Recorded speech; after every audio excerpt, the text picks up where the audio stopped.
nin xigmad badan ah ayaa wuxuu u yeeray nin kale oo wuxuu ku yidhi jihadaas aad oo 6 saac soco kadibna soo noqo oo waxaad soo aragto ii soo sheeg. ninkii sidii la amray ayuu sameeyey oo dhankii loo diray ayuu aaday. wixii ugu horeeyey ee uu arkay waxay ahaayeen isaga oo maraya afka hore ee waddo u dhaxaysa 2 buurood ayaa wuxuu arkay wax yar oo dhalaalaya oo waddada dhex yaala.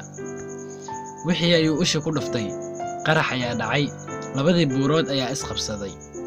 isla markii uu usha ugu dhuftayba dhinac ayuu ugu wareegay oo socodkiisii ayuu sii watay.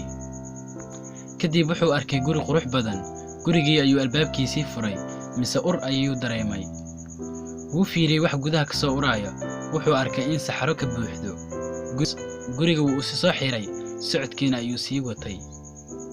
weli 6 saac ma dhammaan oo socodkiisii ayuu sii watay.